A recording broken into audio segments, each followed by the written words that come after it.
Assalamualaikum warahmatullahi wabarakatuh. Kehidupan Nabi Muhammad bersama pamannya Abu Talib. Selama beberapa tahun ikut keluarga Abu Talib, Nabi Muhammad sering menyaksikan pamannya melakukan perjalanan dagang bersama beberapa orang Quraisy. Pagi itu, ketika pamannya sedang mempersiapkan berbagai perbekalan, Nabi Muhammad berdiri di ambang pintu.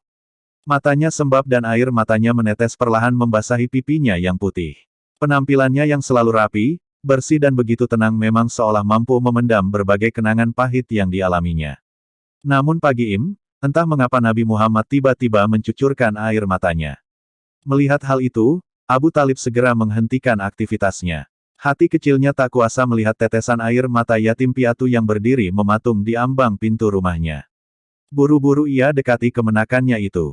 Didekapnya dengan lembut tubuh Nabi Muhammad yang mulai menampakkan kegagahannya. Dengan begitu haru Nabi Muhammad membenamkan tubuhnya ke dalam pelukan pamannya. Bagi Nabi Muhammad, Abu Talib lebih dari sekedar paman. Pamannya inilah yang menggantikan curahan kasih sayang Abdullah, ayahandanya. Pelan-pelan Abu Talib melepaskan pelukannya. Selama ini dia tidak pernah berniat mengajak Nabi Muhammad melakukan perjalanan jauh mengingat beratnya medan yang harus ditempuh. Kini setelah menyaksikan air mata kemenakannya tiba-tiba terbesit keinginan untuk mengajaknya. Sambil memegang kedua pundak Nabi Muhammad dan menatap dalam-dalam mata sembabnya, Abu Talib berbisik lirih. Demi Allah, aku akan mengajaknya. Aku tidak akan pernah meninggalkannya sampai kapanpun.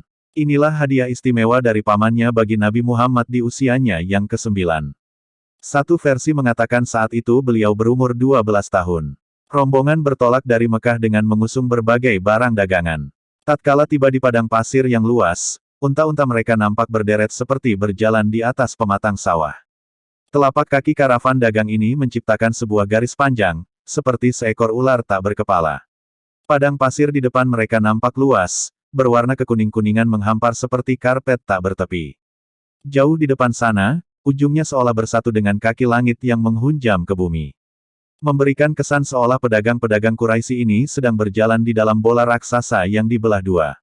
Panasnya gurun pasir yang dipanggang mentari mencipta fatamorgana, tiap-tiap barisan seperti segerombolan penari sedang beraksi. Seperti biasa, sebelum memasuki pasar-pasar Syria mereka akan mempersiapkan diri di daerah Busro. Disinilah para musafir biasa melepas penat setelah bertarung hebat dengan panasnya padang pasir. Dan tidak begitu jauh dari tempat istirahat itu berdiri sebuah gereja yang dihuni seorang pendeta dari masa ke masa. Ketika pendeta lama meninggal, maka dilanjutkan oleh pendeta lainnya. Pendeta itu akan mewarisi segala yang ada di dalam gereja. Baik kitab Injil atau kitab-kitab kuno yang berisi ramalan tentang Jazirah Arabia berhak untuk dipelajarinya.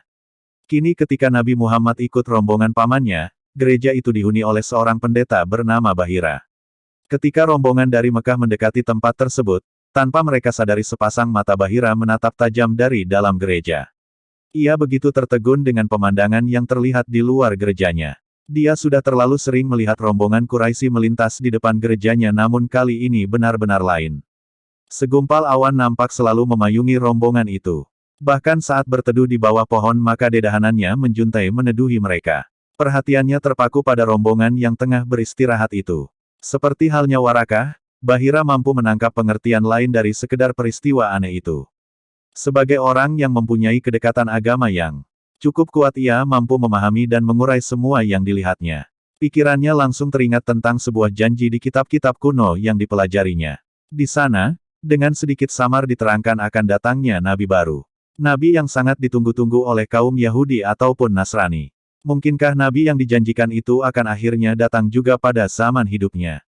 Bahira mencoba mendekati dan mengamati rombongan dagang Quraisy itu. Ketika telah berada di dekat rombongan, Bahira mulai menatap mereka satu persatu. Tak satu pun dari rombongan itu yang tahu maksud kedatangan pendeta ini. Tiba-tiba Bahira kembali ke gerejanya tanpa mengucapkan sepatah kata pun. Namun tak lama kemudian, ia kembali mendekati rombongan dan berkata pada mereka. Wahai kaum Quraisy, aku telah menyediakan berbagai makanan untuk menjamu kalian semua. Aku harap kalian sudi datang, baik yang tua, muda, merdeka maupun budak. Wahai Bahira, demi Allah, Anda nampak begitu aneh hari ini. Selama ini Anda tidak pernah melakukan hal seperti ini sebelumnya meskipun kami sering melintas di sini. Apa yang terjadi pada Anda hari ini? Sahut salah seorang rombongan. Anda benar, tapi kalian adalah tamu-tamuku dan aku sangat ingin menghormati kalian. Maka datang dan nikmatilah hidangan yang telah aku sediakan, jawab Bahira. Seluruh anggota rombongan segera berkumpul di tempat yang telah disediakan Bahira, namun Nabi Muhammad yang merasa masih terlalu muda dan tidak selayaknya bergabung, memilih berteduh di bawah pohon untuk menjaga unta-unta mereka. Begitu semuanya berkumpul, Bahira segera menyapukan pandangannya. Dengan penuh selidik, ia mencari-cari seseorang yang mungkin mempunyai ciri-ciri untuk menjadi nabi yang dijanjikan. Merasa yang dicarinya tidak tampak, pendeta tua itu berkata halus pada para tamunya. Wahai orang-orang Quraisy, jangan sampai di antara kalian ada yang tertinggal untuk menikmati hidanganku. Kami tidak meninggalkan seorang pun kecuali seorang anak yang saat ini berada di belakang sana, jawab mereka enteng. Janganlah kalian melakukan hal itu. Panggillah kemari, biarkan ia ikut menikmati hidangan ini, sahut Bahira. Demi Lata dan Uzza, tak masalah bagi kami seandainya putra Abdullah itu tidak ikut bersama kami, jawab mereka sambil terus melahap hidangan yang ada. Tanpa mengucapkan sepatah kata, Bahira berlalu meninggalkan tamu-tamunya menemui Nabi Muhammad. Diajaknya putra Abdullah itu ke tempat jamuan untuk menikmati hidangan bersama para rombongan. Selama kemenakan Abu Talib itu menikmati hidangan, pendeta Bahira tak henti-hentinya menatap beliau. Ia begitu tertegun pada Nabi Muhammad. Seusai menyantap hidangan, putra Aminah itu beristirahat di tempat yang terpisah dari rombongannya. Bahira sangat penasaran dengan Nabi Muhammad. Karena ia tak mampu lagi menahan keingintahuannya maka didekatilah cucu Abdul Muthalib itu.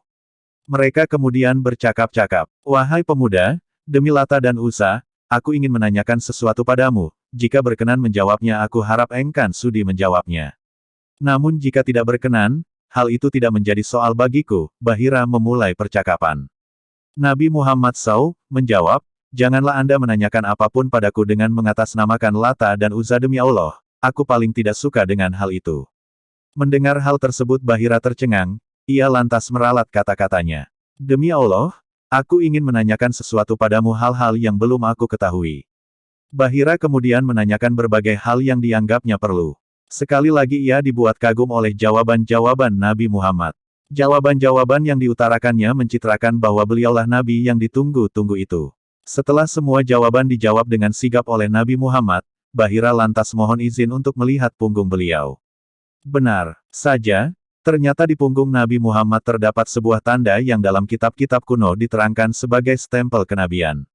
Betapa gembira hati Bahira, kini ia benar-benar menemukan Nabi yang dijanjikan, lantas menemui Abu Talib dan bertanya beberapa hal padanya. "Apa hubungan anak ini denganmu?" tanya Bahira pada Abu Talib. "Ia adalah anakku," jawab Abu Talib mencoba menutupi jati diri Nabi Muhammad. "Tidak mungkin anak ayah ini masih hidup," bantah pendeta tua itu.